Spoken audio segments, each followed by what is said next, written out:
Hello, my name is Diana, and today I will be analyzing a negotiation interview that I had with my sales manager. So to give you guys some context, I work as a pet counselor at a pet store where my job is to find puppies new homes.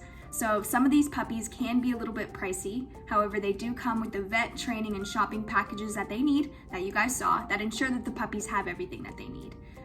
My job is essentially to sell these puppies and build that value. I will be answering these questions in the perspective of my manager. So the first question is, what ethical issues do you confront in your job and how do you deal with them? So in this job, I'd say the biggest morality sense would be whether you do everything in your part to make the customer happy or whether you do everything in your part to benefit yourself.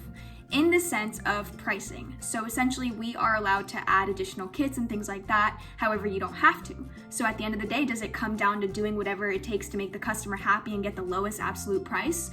Or do you do whatever you have to do to feed yourself and feed your family? So that is one of the biggest morality cases. Question number 2 is, do you make your attitude more positive when marketing yourself and your product to others?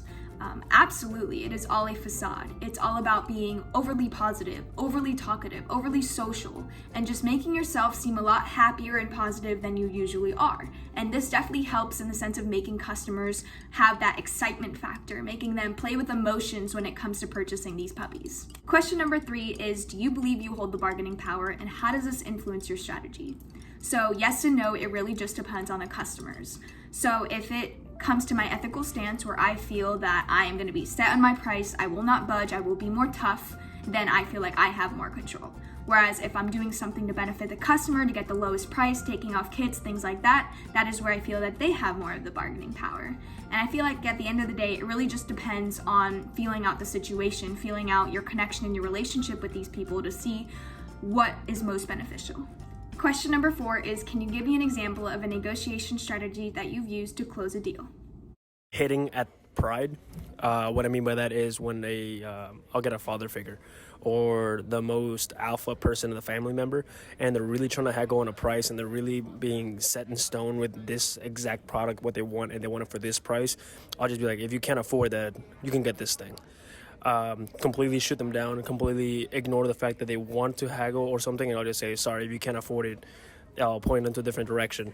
And it's a very risky play, because you can either kill this sale completely or will really make the alpha of the family concede and pretty much get. Question number 6 is, what is the role of relationship building in your negotiation? So it definitely starts with having that confidence and creating a connection off the bat. So finding something that you guys have in similarities, such as same puppy breed, same team, same hometown, anything to have that connection. And so after you build that, it does become easier and more genuine. So essentially, after having that trust and loyalty, they will be more inclined to buy a puppy from you because they trust you and they have that connection with you. Question number 7 is, how do you feel about lying in your negotiation?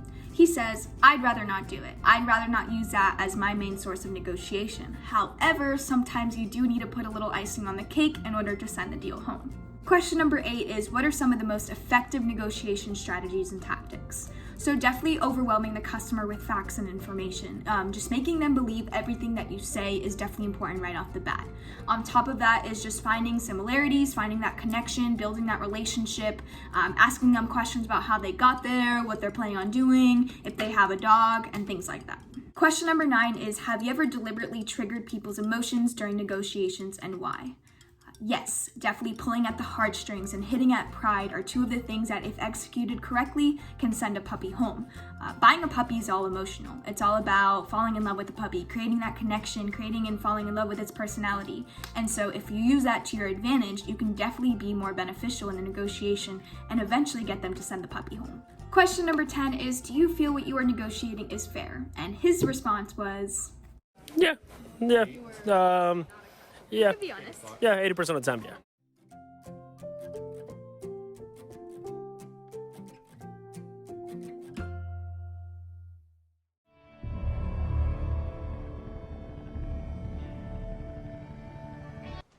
What? Home invasion, triple murder in Granada Hills. That's just breaking now. We got there before the police. You have it? I'm not going to list the many benefits of this piece. I think it's probably best you just watch it for yourself. I could have had someone out there by now. Why didn't you call it in? To increase your need and improve my bargaining position. Frank, Jenny, Bay 2 now. How much? 100,000. How much? 50,000. I need a number. 9 minutes, I need a number. I just gave you 2. 3,000. I got 3,000 for the food truck stabbings. There were more, Dad. Those were poor Mexican people in a roach coach. 2 of them were illegals. These are 3 wealthy white people shot and killed in their mansion, including a suburban housewife shotgunned in her bed. I know you, Nina. I know your interest and excitement in this product is greater than the amount you're offering.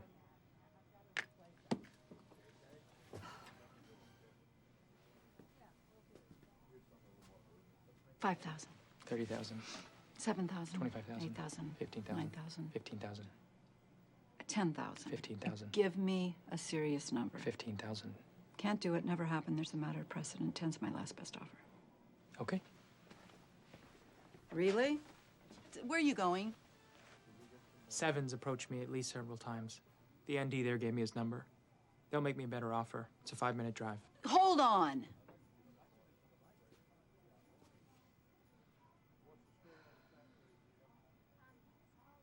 $12. 15. I can't spend a month's budget on a single story. What if the story's not over? The people who did this escaped. They're still out there, walking around with the rest of us. If I had a family and I lived in a home, that might make me nervous. I'd want updates on what was going on. With this footage, people would turn to your channel for the story. Now, I like you, Nina. And I look forward to our time together. But you have to understand, 15,000 isn't all that I want. From here on, starting now, I want my work to be credited by the anchors and on a burn. The name of my company is Video Production News, a professional news gathering service. That's how it should be read and that's how it should be said. I also want to go to the next rung and meet your team, and the station manager and the director and the anchors, and start developing my own personal relationships. I'd like to start meeting them this morning. You'll take me around, you'll introduce me as the owner and president of Video Production News, and remind them of some of my many other stories. I'm not done. I also want to stop our discussion over prices. This will save time. So when I say that a particular number is my lowest price, that's my lowest price. And you can be assured that I arrived at whatever that number is very carefully. Now, when I say that I want these things, I mean that I want them. And I don't want to have to ask again. And the last thing that I want, Nina, is for you to do the things that I ask you to do when we're alone together in your apartment. Not like the last time. So, I'll tell you what. I have the van crash on Moore Park tonight. There's a couple of stringers, actually. That could lead by itself on an average night. I'd be willing to throw that in for free. So what do you say? Do you have a deal? Okay, so the big question is, was Lou Bloom successful in his negotiation? And we think he was pretty successful. He ended up getting $15,000 out of it, future partnerships down the line with his company, and his company's going to get more recognition, and he's going to build his network, and those are things that we think he went into the negotiation looking for. While he didn't come right out front with them, those are things that he secured along with selling the tape to Nina, and in our eyes that's a huge success because the money might not have been a huge factor, but securing those partnerships and the recognition for his company might have been what he was really after, and to be able to get that, we will count that as a success. So when it comes to best alternative for negotiation, Lou definitely has the upper hand here. He's the only person, with this tape, or as far as Nina knows, the only person with this tape, and it's something that's super, super important to Nina.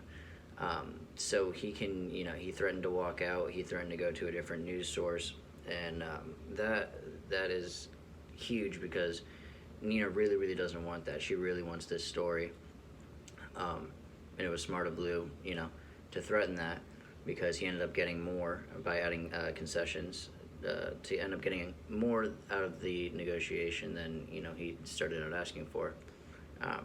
And the only other option is that Nina has is, to get the story from someone else, or potentially not get the story at all and paying less money. So when it comes down to it, Lou definitely had the upper hand, and he definitely used that to his advantage.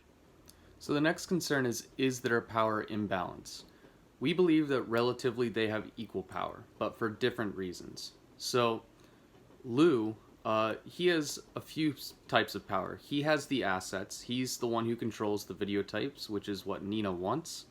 And he does have more alternatives. He has a really, really good BATNA, and he can go to a different news station, which I'm sure there are many people that would like to fight over this story.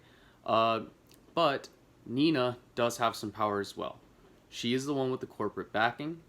She is the one that controls the money, and she has the ability to make a deal right now, which is something that Lou doesn't necessarily possess. The next concern that we have are the course principles and what is displayed in this scene that we have learned about in this course and that we use in our actual negotiations. So, first off, both of them defined their goals. Lou knew what his reservation price was. He knew what things he wanted in exchange. He knew what his BATNA was, and he knew what his overall goals were for the negotiation. Another thing that we learned about is that anger can be a very powerful tool. It can show passion, and it can intimidate the other side into making a deal that they may have been less comfortable to make. But it can backfire because it can show some immaturity, or it can show that maybe you're not ready to make a deal and they would like to talk to you at a different time. Also, both sides use the anchoring technique. As you saw, Lou started off really, really high in price, and Nina started really, really low. So using those anchoring techniques, it obviously worked out a little bit better for Nina because immediately Lou cut his price in half and then half again. And then the last thing that we learned about is concessions. So the non-price items that were brought into the bargaining mix, Lou wanted to be credited for his work. He wanted to have more avenues within this company to do further work with, and those were things that he knew he wanted to go in. So if he got a lower price, I'll give you this lower price, but please give me these concessions.